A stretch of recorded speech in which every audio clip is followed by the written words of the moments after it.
व्रजे प्रसिद्धं नवनीतचोरं गोपाङ्गनानां चतुकूलचोरम् अनेकजन्मार्जितपापचोरं चौराग्रगण्यं पुरुषं नमामि।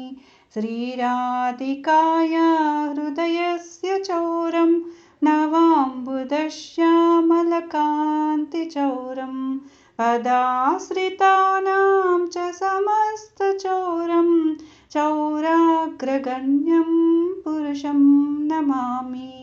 अकिञ्चनीकृत्य पदाश्रितं या करोति भिक्षुं पथिगेहहीनं केनाप्यहो भीषणचोरयितृ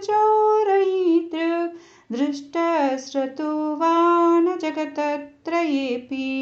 यदीयनामापि हरत्यशेषं गिरिप्रसारानपि पापराशीन् आश्चर्यरूपो ननु चोरयितृ दृष्टश्रुतो वा न मया कदापि।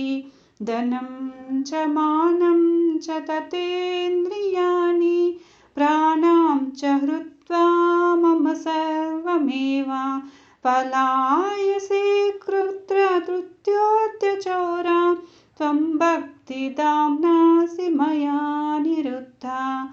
चिनत्सि घोरं निमपाशबन्धं भिनत्सि भीमं भवपाशबन्धं चिनत्सि सर्वस्य समस्तबन्धं नैवात्मनो भक्तकृतं तु बन्धं। मन्मानसे तामसरासि घोरे कारागृहे दुःखमये निबद्धा लभस्व हे चोर हरे चिराय स्वचौर्यदोषोचितमेव दण्डम्।